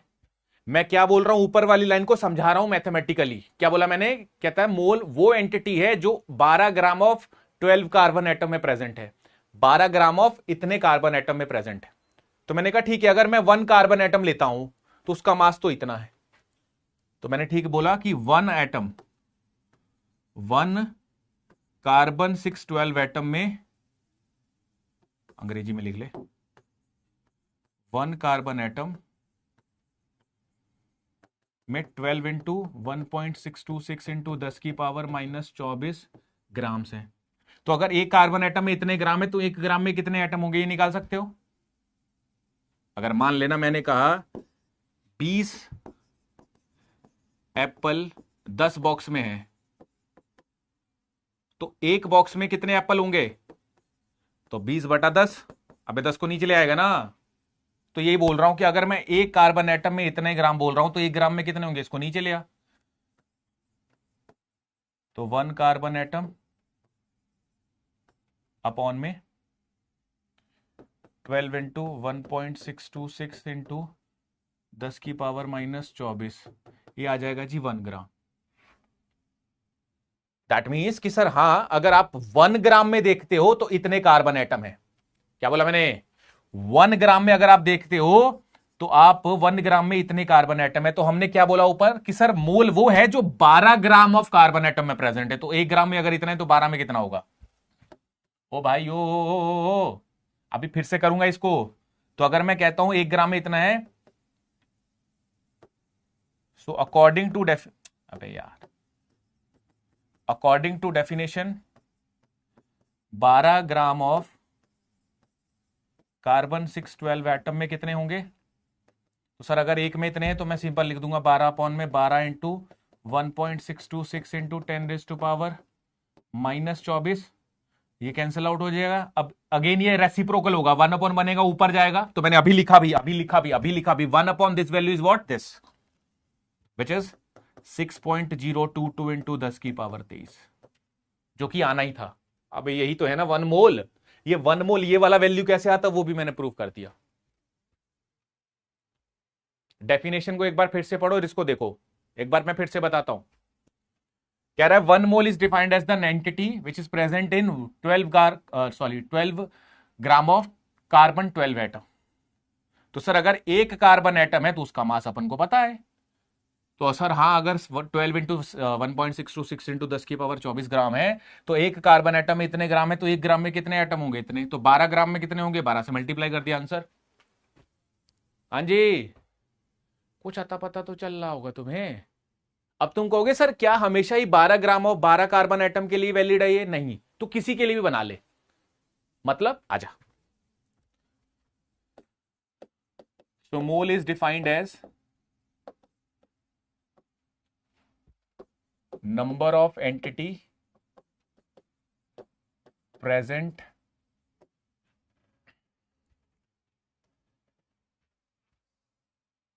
या which is present in। अब तेरा मन जिसका भी हो, जिसका भी बोलेगा मैं उससे बना दूं। लेट्स सपोज नाइट्रोजन से बना दे, नाइट्रोजन से present in 14 gram of nitrogen 714। बस ध्यान ये रखना है कि अगर मैंने कार्बन लिया तो उसका मास कितना है? 12। अबे 12 है ना, तो 12 ग्राम ले लिया। अगर नाइट्रोजन है तो नाइट्रोजन का मास कितना ले 14 ग्राम, है ना। चलिए ठीक है, 14 ग्राम ऑफ कार्बन 14 आइटम्स। चलिए आइए इसको मैं प्रूफ कर दूं कि सर इसमें भी ये डेफिनेशन भी सेम ऐसी ही है। इसमें अपन ने क्या बोला? 12 ग्राम ऑफ कार्बन 12 एटम। यहां पे अपन ने बोला 14 ग्राम ऑफ नाइट्रोजन 14 एटम। इसको प्रूफ कर देते हैं। तो अपन को पता है सर 1 नाइट्रोजन एटम में इसका मास कितना है? तो सर इसका आ जाएगा जी, ऊपर वाला 14 है तो 14 AMU, या फिर मैं इसको लिख सकता हूं 14 इंटू 1.626 इंटू 10⁻⁻24 ग्राम। कोई दिक्कत? गुंजन जी वही बता रहा हूं, आप एक बार देखिए फिर मुझसे पूछना, ठीक है? चलो 14 इंटू में 1.626 इंटू 10⁻24 ग्राम। तो यहां से वैसे ही कर रहा हूं, सेम ऐसे। एक कार्बन एटम में अगर, सॉरी, एक नाइट्रोजन एटम में अगर इतने ग्राम हैं, तो 1 nitrogen 714 atom will have 14 into 1.626 into 10⁻⁻24 ग्राम। तो जो 1 ग्राम है उसमें कितने एटम होंगे? तो 1 में 14 इंटू 1.626 इंटू 10⁻⁻24 नाइट्रोजन 714 एटम, इतने एटम होंगे जी। तो अपन ने ऊपर क्या बोला सर? मोल वो एंटिटी है, नंबर ऑफ एंटिटी जो कितने में प्रेजेंट है? 14 ग्राम ऑफ दिस एटम्स। अपन ने 1 ग्राम में निकाल लिया एटम, 14 ग्राम में निकालने के लिए 14 से मल्टीप्लाई कर दूंगा, सिंपल। तो 14/14 इंटू 1.626 इंटू 10⁻⁻24 काटेगा, सेम बनेगा वही। गुड्डू, सेम 1/सेम वैल्यू मिलेगा। इसको ऊपर ले जा, इसको ऊपर ले जा, 6.022 इंटू 10⁻23 नाइट्रोजन 714 एटम। 14 ग्राम में उतने ही होंगे। मतलब अगर मैं इतने एंटिटी में नाइट्रोजन 14 एटम वाली चीज निकाल दूं या उसमें मल्टीप्लाई कर दूं तो 14 ग्राम के बराबर ही है, या वाइस वर्सा, ये 1 मोल एंटिटी ही है, इतना आती है। तो आप इसमें ऑक्सीजन रखोगे जब, तो ऑक्सीजन के लिए मास कितना? 16 होगा, तो यहां पे 16 ग्राम रख दोगे। ऐसी क्लोरीन के टर्म्स में निकाल सकते हो, फ्लोरीन, किसी के टर्म में भी। तो ये इसलिए मैंने बताया कि आपको यह भी लगना चाहिए कि सर ये एंटिटी सबके लिए ही सामान्य है। 1 मोल अगर मैं ऑक्सीजन बोल दूं उसके लिए भी सेम है, 1 मोल अगर मैं नाइट्रोजन बोल दूं उसके लिए भी सेम है, 1 मोल अगर मैं ऑक्सीजन बोल दूं, क्लोरीन बोल दूं, बोरोन बोल दूं, सबके लिए सेम है। थोड़ा कंफ्यूज हो गए सर 1 ग्राम पे? अच्छा कोई बात नहीं जी। प्रतीक, ओम प्रतीक साहू, कंफ्यूज मत हो, ठीक है? ये 11वीं कक्षा का है, पता तुम्हें? कोई बात नहीं, मैं बोलना नहीं चाहता हूं। कंफ्यूज क्या हो गए भाई, मुझे बताना जरा। एक ही जैसे ये भी कर दिया है मैंने, इसमें कंफ्यूज क्या हो गए हो तुम? आदत है सर लिखने की। अच्छा,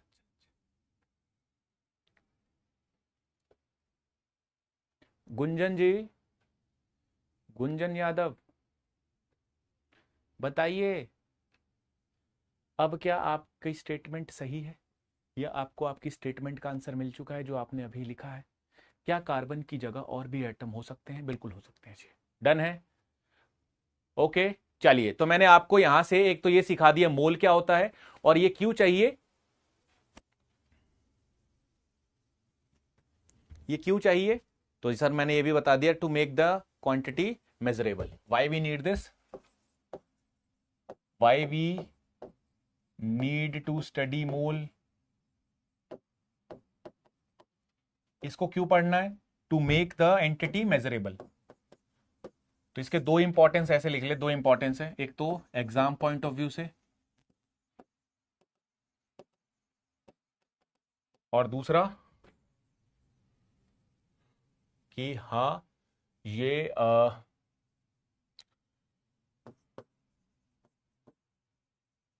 फंडामेंटल कॉन्सेप्ट्स।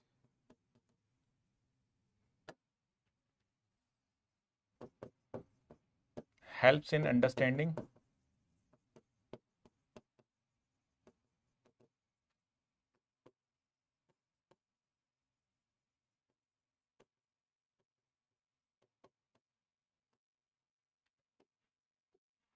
तो एग्जाम पॉइंट ऑफ व्यू की अगर मैं बात करता हूं तो जनरली इसमें से नंबर ऑफ जो क्वेश्चंस होते हैं, number of questions in IIT jam कितने आते हैं जी? 2 क्वेश्चन होते हैं।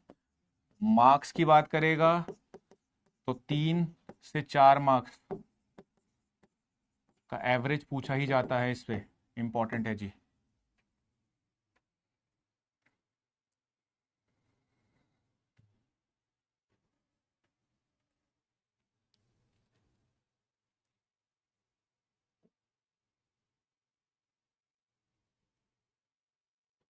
कोई बात नहीं, इसीलिए मैं समझा रहा हूं, मुझे पता है, पता क्या होता है मुझे, पता है सास भी कभी बहू थी, तुमने सुना है डायलॉग? क्या समझे इससे?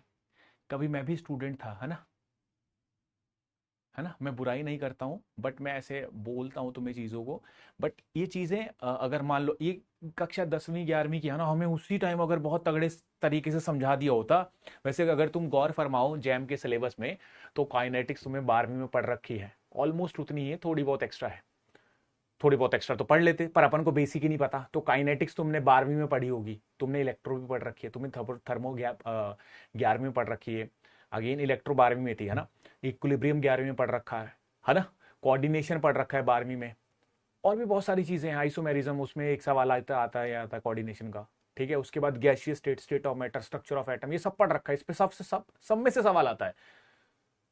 बट हमें कुछ याद नहीं है ना, क्योंकि जैम अगर तुमने +1 +2 और बैचलर्स तक ढंग से पढ़ा हो तो जैम आसानी से हो सकता है। बट चीजें ये हैं कि अपन को तरीका नहीं पता है, समझे नहीं अपन ढंग से। तो समझना बहुत जरूरी है, पहले नहीं समझा तो अब समझ ले, क्योंकि आईआईटी में जाके बेइज्जती हो जाएगी। क्या समझा? हाँ, चला जा।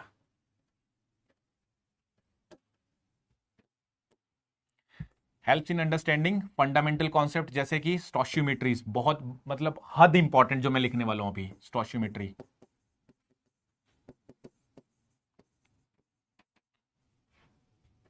ये स्टोशियोमेट्री बहुत इंपॉर्टेंट है, इसको समझने में मदद करता है। Limiting reagents, limiting and excess reagents, सवाल इससे आता ही आता है जी जैम में, इनको समझने में मदद करता है। अगेन कॉन्सेंट्रेशन टर्म्स को निकालने में मदद करता है, that is concentration of solutions के रिलेटेड समझने में मदद करता है। नॉर्मेलिटी, मोलैरिटी, है ना, मोल फ्रैक्शन, वो सारी चीजें यहीं से समझी जाती हैं। एंड सो ऑन, इसके अनंत एप्लीकेशंस हैं, एक्सेट्रा एक्सेट्रा। तो सारी चीजें निकालने में मदद करता है। तो दैट्स व्हाई वी नीड मोल। आगे चलता हूं जी, अब मैं आपको सिखाता हूं जी ये मोल है क्या। सीख लिया, पढ़ना क्यों है ये भी सीख लिया, कैसे पढ़ना है मास्टर जी, इस पे आ जा। हाउ वी स्टडी मोल। अगर आप लिख रहे हो तो मैं फिर से एक बार पीछे कर देता हूं, क्योंकि तुम चिल्लाने लग जाओगे मास्टर जी पीछे करो पीछे करो पीछे करो। ले भाई,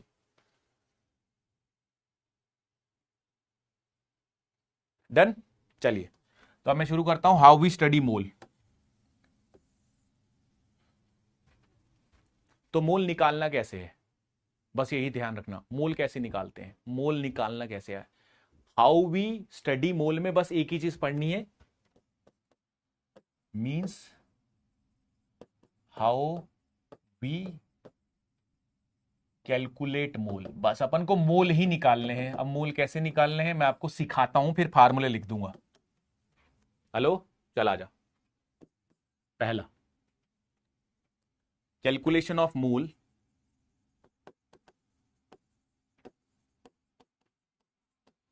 by using या in terms of mass in gram। मोल निकालना जब अपन को मास दे रखा हो ग्राम्स में। ठीक है, कैसे निकालेंगे, लेट सपोज एग्जांपल देता हूं, एग्जांपल देता हूं।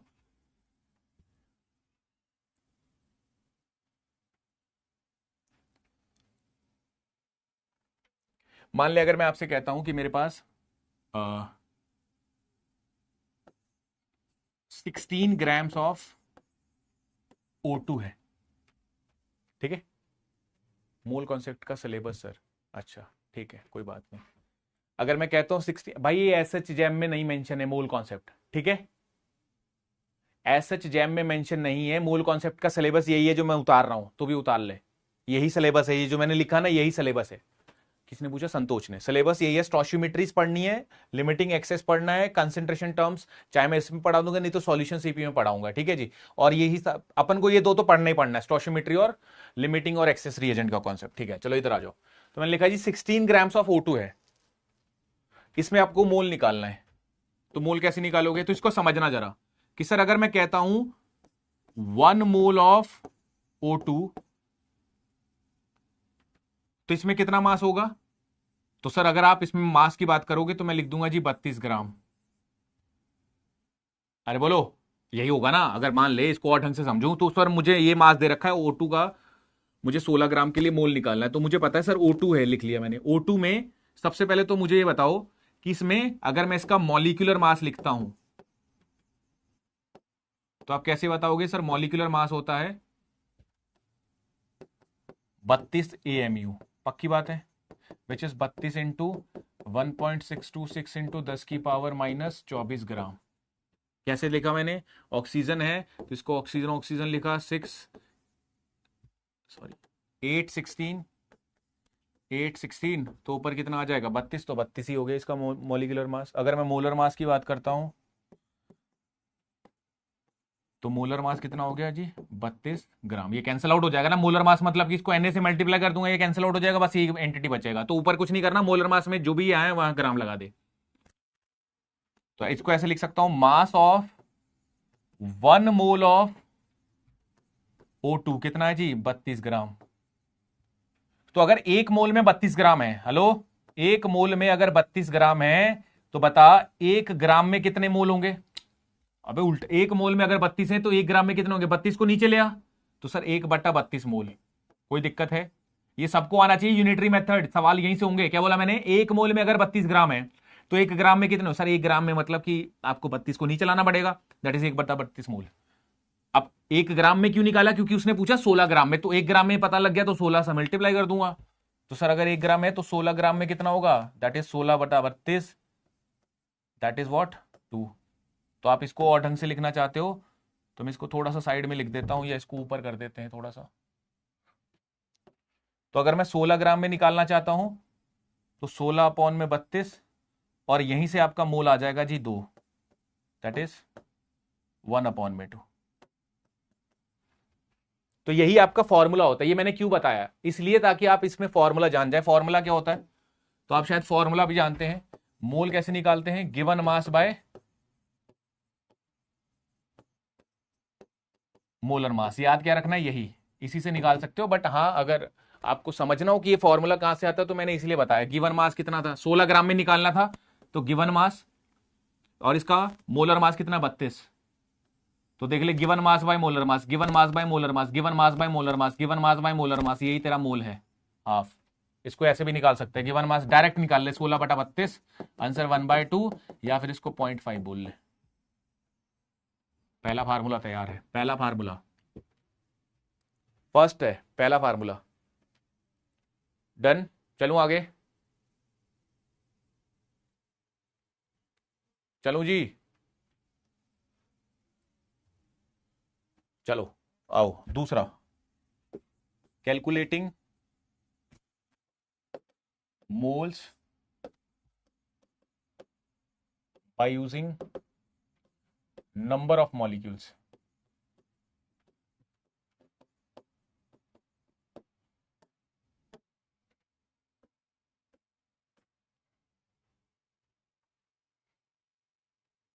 मतलब ये, लेट सपोज अगर मैं कहता हूं कि बताओ 3.011 इंटू 10 की पावर 23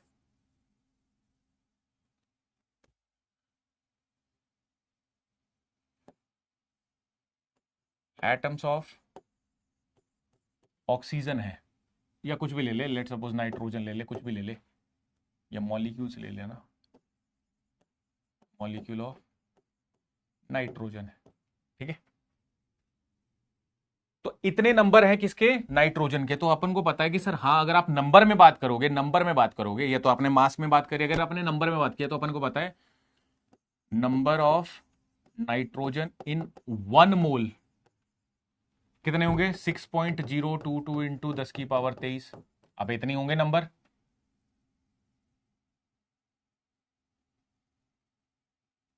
तो अगर मैं सिंपली बोलूं कि 1 मोल में, इन 1 मोल इतने नंबर ऑफ N2 होंगे, तो एक N2 में कितने मोल होंगे, सर 1/, ये मोल है ना, तो मोल निकालना है तो ए इतने नंबर हैं, 1 मोल में इतने नंबर है। तो अगर मैं कहता हूं कि एक N2 में कितने मोल होंगे, 6.022 इंटू 10 की पावर 23। अब कितने N2 हैं, तो सर N2 इतने हैं, तो 3.011 इंटू 10 की पावर 23। अगर किसी को इसमें कंफ्यूजन हो रहा है तो आप सीधा फार्मूला याद रखना, 6.022 इंटू 10 की पावर 23, इसको काटोगे आंसर विल बी 1/2। तो यहां से भी आप यही बात नोट कर रहे हो कि सर मोल निकालने का फॉर्मूला है गिवन नंबर,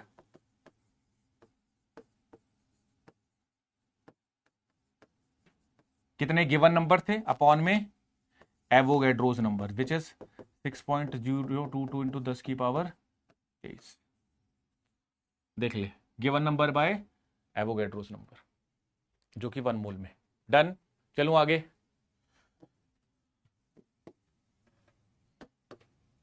तीसरा फार्मूला जो मैं यहीं लिख दे रहा हूं, कैलकुलेशन ऑफ मोल अभी लिखूंगा, जो याद रखना है तुझे, मोल on basis of volume at STP. STP पे जो वॉल्यूम है उसके तहत, तो आपको ध्यान रखना है एसटीपी पे वॉल्यूम होता है 22.4 लीटर, ठीक है। That is corresponding to 1 mole for n equal to 1। 1 mole के लिए वॉल्यूम इतना होता है। तो अगर मैं कहता हूं कैलकुलेशन ऑफ मोल बेसिस या calculation of mole on the basis of volume at STP, तो लेट सपोज मैंने कहा जी 44.8 लीटर ऑफ नाइट्रोजन, या ऐसे लिख ले CO2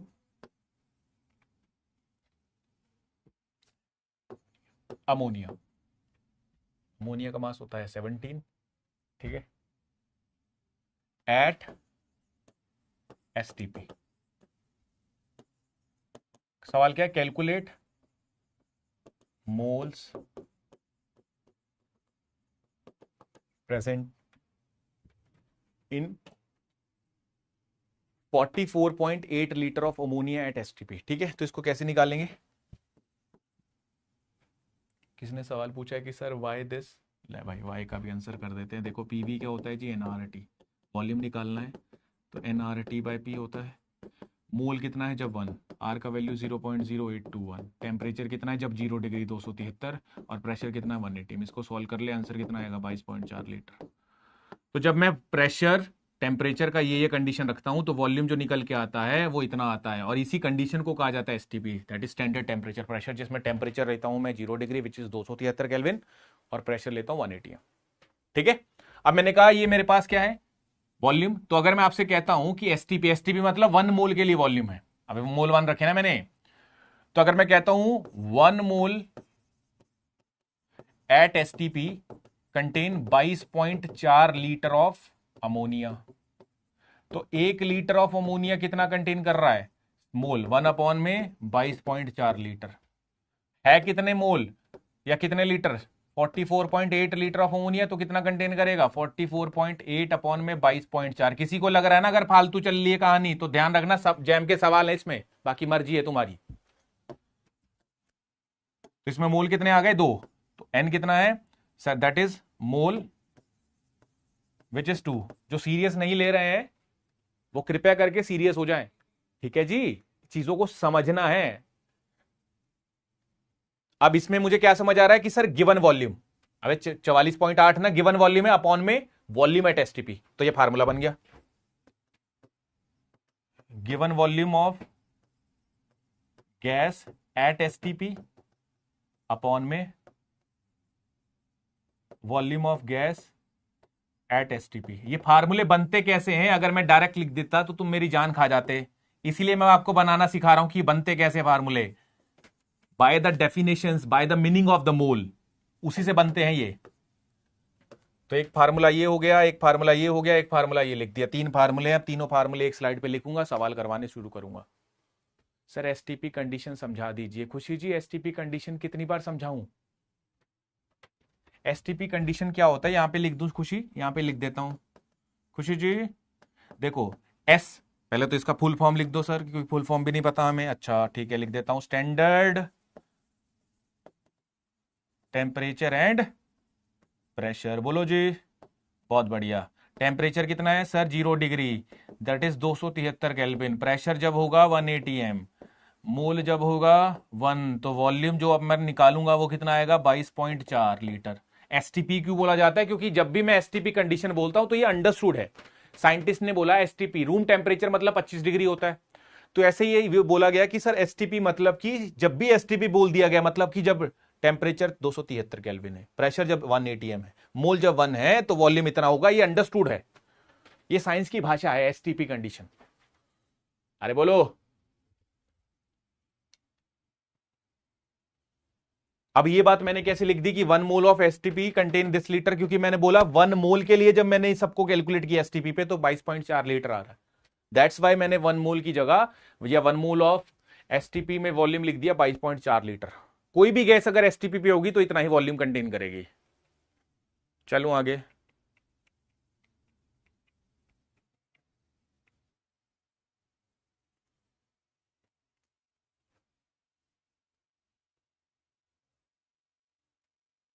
चलो रे आगे।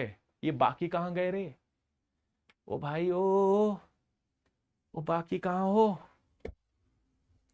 सोना नहीं है? उठो उठो। ओ भाई सोना नहीं है यार, उठ, उठ जा, उठ जा, उठ जा, शाबाश।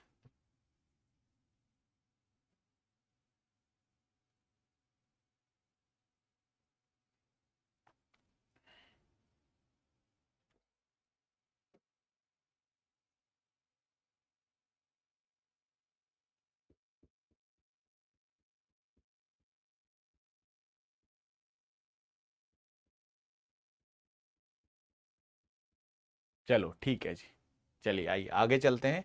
तो अब अपन आगे पढ़ते हैं and that is known as, that is calculation of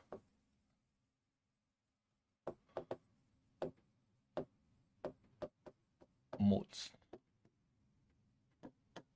तो इसको मैं समरी की तरह लिख देता हूं।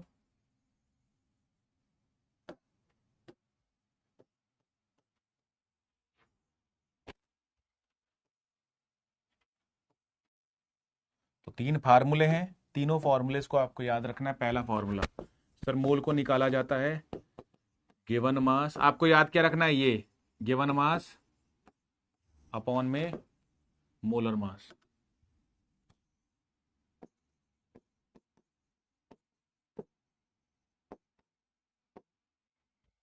ठीक है, इसका यूनिट भी लिखते चलता हूं, इसका है जी ग्राम, इसका है जी ग्राम पर मोल, क्योंकि ये ग्राम से ग्राम कैंसिल आउट, ऊपर जाएगा मोल बचेगा, और एन का कायदे से यूनिट मोल ही आना चाहिए। अच्छा ठीक है, दूसरा that is given number of molecules upon में 6.022 इंटू 10 की पावर 23, दैट इज इन पर मोल। एन का यूनिट क्या होता है, पर मोल। तो एक फार्मूला ये है, एक फार्मूला ये है। अब एक फार्मूला होगा जी एन, एन क्या है जी, given volume at STP upon volume of gas at STP.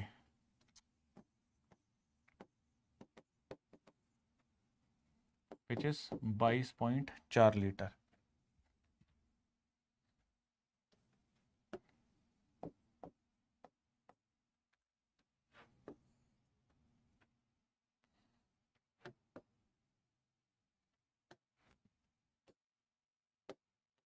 इसको भी लिखना चाहते हो तो ऐसे ही लिख लेना, 22.4 लीटर पर मोल के लिए वॉल्यूम है, और ऊपर आ जाएगा जी लीटर। तो ये लीटर से लीटर कैंसिल आउट, ऊपर जाएगा तो तुम्हारे पास मोल बचेगा, and that is the third formula.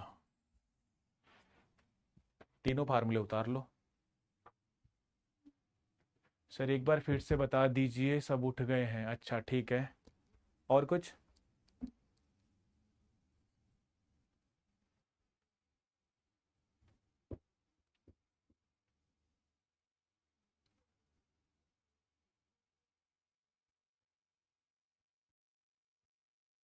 ठीक है, डन। क्या तीनों ही, अबे याद क्या रखने, तीनों फार्मूले ये पहले ही लिख सकता था, तो पहले क्यों नहीं लिखा मास्टर? क्योंकि ये दिखाना था।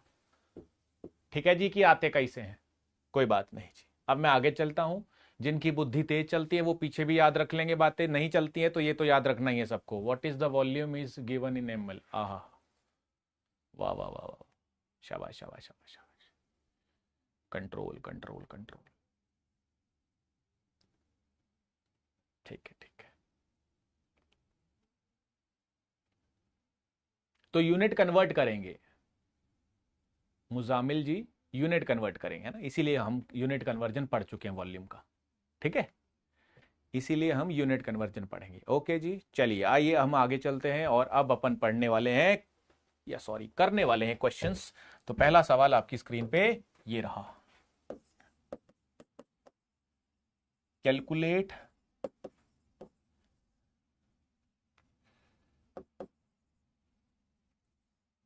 The mass of NaOH present in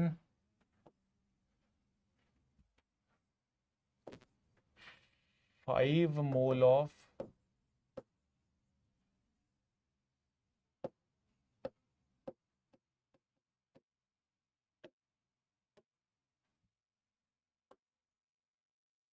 पांच मोल NaOH में कितना मास होगा, जल्दी बताओ, बहुत सिंपल सा सवाल है, फटीचर सवाल है, जल्दी से बोलो।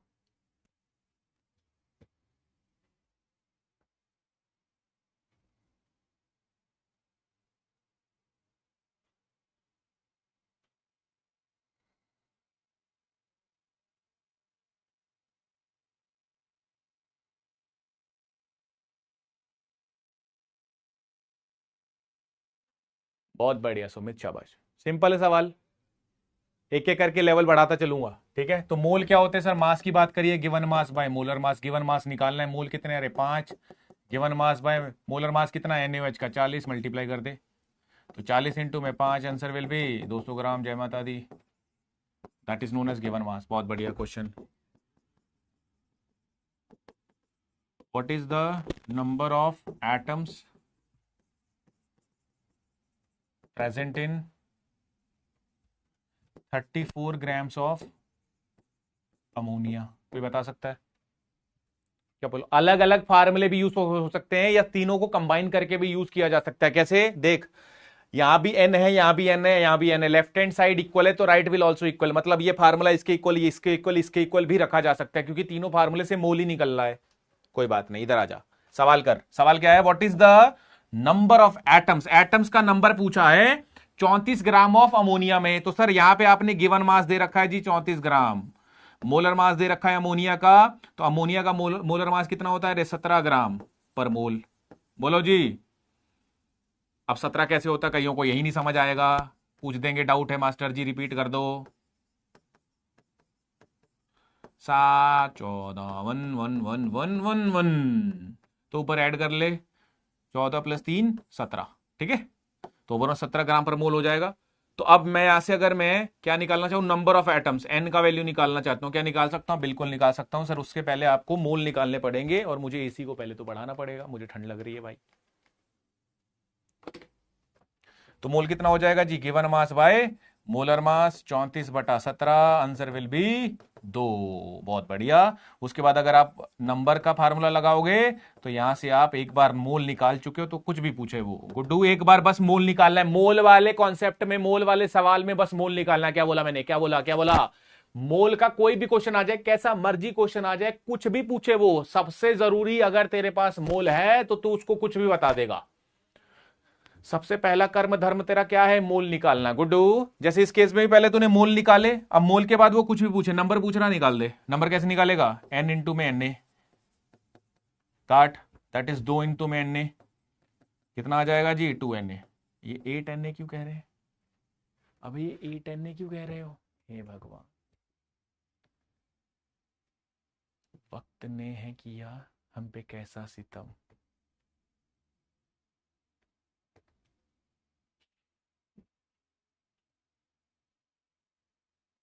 है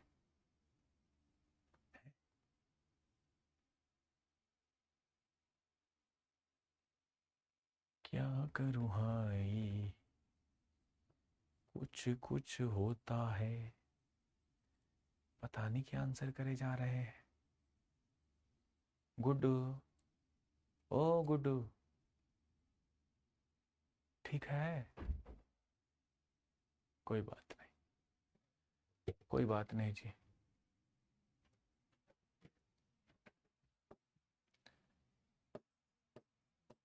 क्वेश्चन,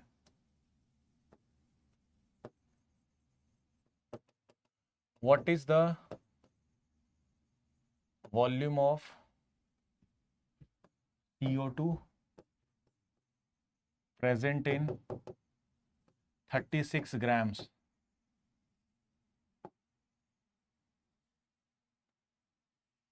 व्हाट, ऐसे लिख लो, हाँ, volume of CO2 present in 36 grams of CO2। बताओ, वॉल्यूम बताना at STP, at STP. STP जरूर मेंशन होगा। अबे एटम, नंबर ऑफ एटम्स पूछे हैं तो अच्छा ठीक है, ठीक है, ठीक है, ठीक है, ठीक है ना, मैंने गलती कर दी, मैंने गलती कर दी, ठीक है, ठीक है, ठीक है गाइस, ठीक है, my fault, my fault, my fault, my fault, है ना। मैं यहाँ पे चेंज कर देता हूँ ना, नंबर ऑफ NH3 लिख देता हूँ। बिल्कुल जी सुमित जी, आपने सही बोला, NH3 लिख देता हूँ, है ना। एटम पे भी आऊंगा, अभी एटम पे भी आऊंगा, ठीक है। सुमित बिल्कुल सही है। खुशी, आपका सवाल ठीक था, ठीक है, खुशी जी ठीक था, खुशी ठीक था, ठीक था, ठीक था ना, मैं देख लिया था मैंने आपका कमेंट, ठीक था आपका, ठीक है। यहां पे मैंने अमोनिया कर दिया, अब ये आंसर ठीक है, ठीक है। चलिए अब मुझे बताओ, इसमें what is the volume of CO2 at STP present in the 36 gram of CO2। अगर किसी को इसमें कंफ्यूजन है तो अगला सवाल अब इसी के रिलेटेड मैं एक और करवा दूंगा, कंफ्यूजन दूर। बताओ रे, what is the volume of CO2 at STP present in 36। करना क्या है भाई, कुछ भी पूछ दूं, पहले मोल निकाल ले। तो मास्टर जी आपने ना यहाँ पे मोल निकालना है सबसे पहले, ग्राम दे रखा है तो गिवन मास बाय मोलर मास। अब CO2 दे रखा है, इसको मैं थोड़ा सा और बढ़िया तरीके से अगर मैं बोलूं तो अब तो मैंने यही लिख दिया मास, तो इसी को सॉल्व कर लो, कोई बात नहीं। मास कितना, 36 अपॉन में 44, ये मोल आ गए तेरे। अब तुझे वॉल्यूम निकालना है तो N कितना होता है sir, given volume at STP,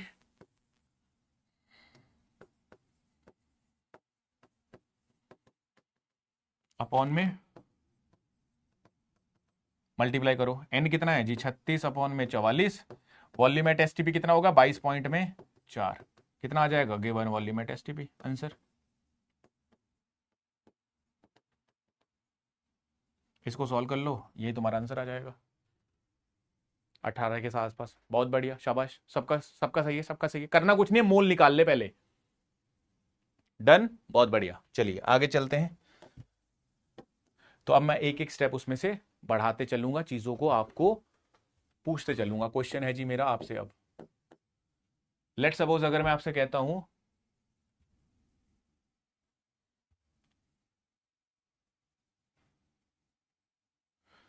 120 grams of urea है। अगर ये मैं दे रहा हूं, सिर्फ यही दे रहा हूं, तो कैलकुलेट, आपसे पूछ क्या रहा हूं। Option number 1, number of urea molecule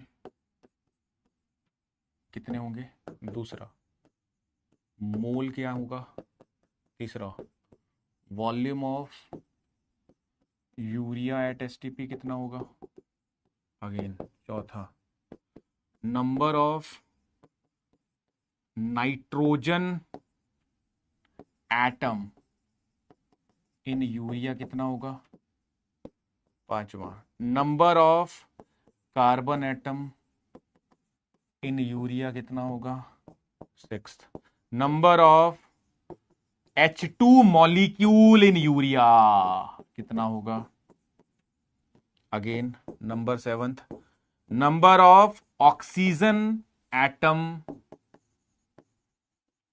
in urea कितना होगा। बताओ रे, तो मैंने इतने सवाल पूछे हैं तो तेरे दिमाग में एक ही घंटी बजनी चाहिए कि मास्टर जी आपको इतने सारे सवालों का आंसर करने के लिए सिर्फ एक ही चीज चाहिए होगी, and that is known as mole. एक बार मोल मिला तो सबका आंसर फटाफट आने लग जाएगा। तो सबसे पहला जो तेरा कर्म धर्म है, मोल निकाल। गुड्डू मोल निकाल। तो मोल कितना होगा सर, मोल मास दे रखा है given mass by molar mass. Given mass कितना, 12 120। और यूरिया, यूरिया क्या होता है पहले तो ये देख ले, NH2CO NH2। मास कैसे निकालेगा, 14 + 2 + 12 + 16 + 14 प्लस में 1, तो कितना हो गया 28 और 30। और अगेन ये हो जाएगा तेरे पास ओवरऑल कितना हो जाएगा जी तेरा, NH2CO NH2 2 होगा, है ना, यहाँ पे 2 हो जाएगा। तो तेरे पास हो जाएगा जी 14 और 28 और 30, और ये भी तेरा मिला के हो जाएगा जी 30, ओवरऑल 60 ग्राम आ जाएगा। ठीक है, तो ये 60 हो गया तेरा मास। तो इसको काट दे, काटेगा तो कितना आ जाएगा जी 2। तो जैसी मोल आगे बाकी सारी कहानियां खुल जाएंगी खुद ब खुद, देख कैसे। तो मोल आ गया, तो पहला आंसर आ गया जी, मोल कितने आ गए 2।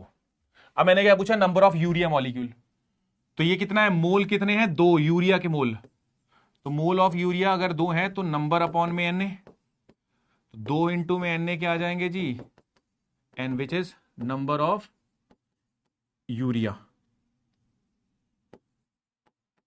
कोई दिक्कत परेशानी नहीं होनी चाहिए, विच इज 2Na।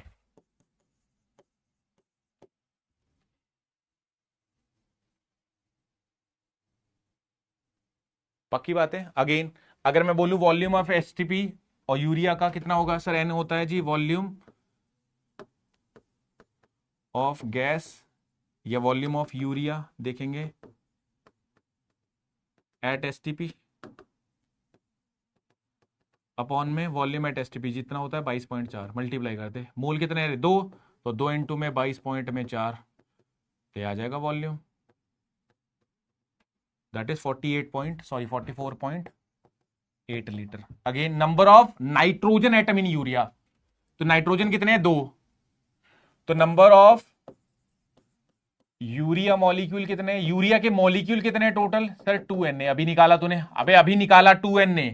तो सर अगर टोटल मॉलिक्यूल इतने हैं तो एक यूरिया में 1 urea has 2 nitrogen atom.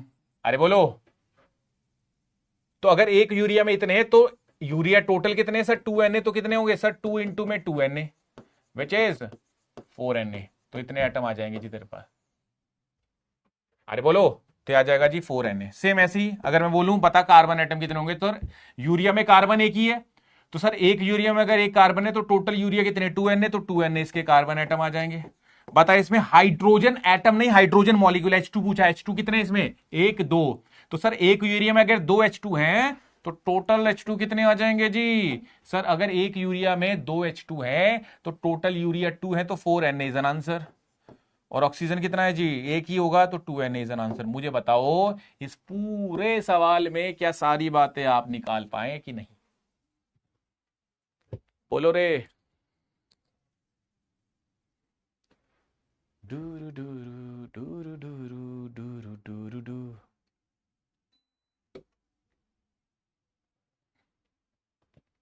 Muzamil शाबाश। हाइड्रोजन मॉलिक्यूल 2 है ना भाई, तो 2 इंटू 2Na होगा ना। यस सुमित, बहुत बढ़िया, शाबाश खुशी, शाबाश। अबे कर लिया कि नहीं किया। अब सेम ऐसे ही सवाल एक होमवर्क देता हूं, वो आपका होमवर्क है, ठीक है। लेट सपोज मैंने कहा जी 20 ग्राम ऑफ NaOH है, तो इसमें आपको निकालना क्या क्या है, पहला नंबर ऑफ मोल्स, दूसरा number of molecule of NaOH, again तीसरा volume of NaOH at STP, again चौथा number of electron, again number of proton, again number of neutron, again पांचवा हो गया सिक्स्थ आप बता सकते हो number of oxygen atom in NaOH and so on. क्या सबका आंसर आप कर पाएंगे। H तो N से बॉन्डेड है ना, तो सर H2 मॉलिक्यूल नहीं होगा ना। अच्छा जी, अच्छा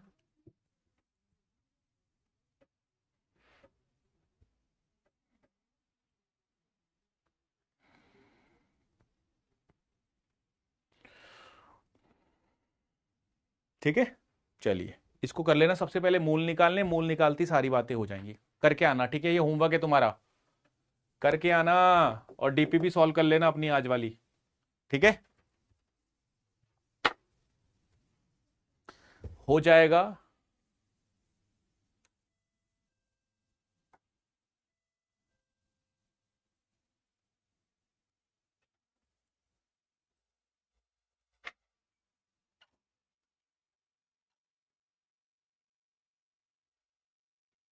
हाँ जी गाइस, कुछ पता तो लग रहा होगा तुम्हें हमने क्या पढ़ा आज। सबको ये तो समझ आ रहा है कि मोल कॉन्सेप्ट चल रहा है, फिजिकल चल रही है, किसी को ये तो नहीं लग रहा ऑर्गेनिक चल रही है। ओ भाई ओ। सबको इतना तो समझ आ रहा है ना कि भाई फिजिकल में मोल कॉन्सेप्ट चल रहा है जी आज। इतना तो समझ आ रहा होगा, बाकी आता रहेगा धीरे धीरे।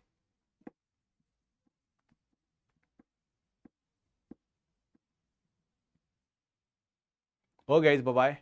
पढ़ते रहिए, मजे करते रहिए। मास्टर को चिंता कम दीजिए, मास्टर पहले ही बूढ़ा हो रहा है, बाल सफेद हो रहे हैं तुम्हें तुम्हारी बारे में सोच सोच के कि कैसे हैं ये। सर इसके लेक्चर कितने होंगे? 2, है ना, 2 और। केमिस्ट्री इज फन भाई, तुम कौन हो? कोई बात नहीं, छोड़ो छोड़ो सर, क्लास चल रही है और ख़त्म हो गया। Okay guys, bye.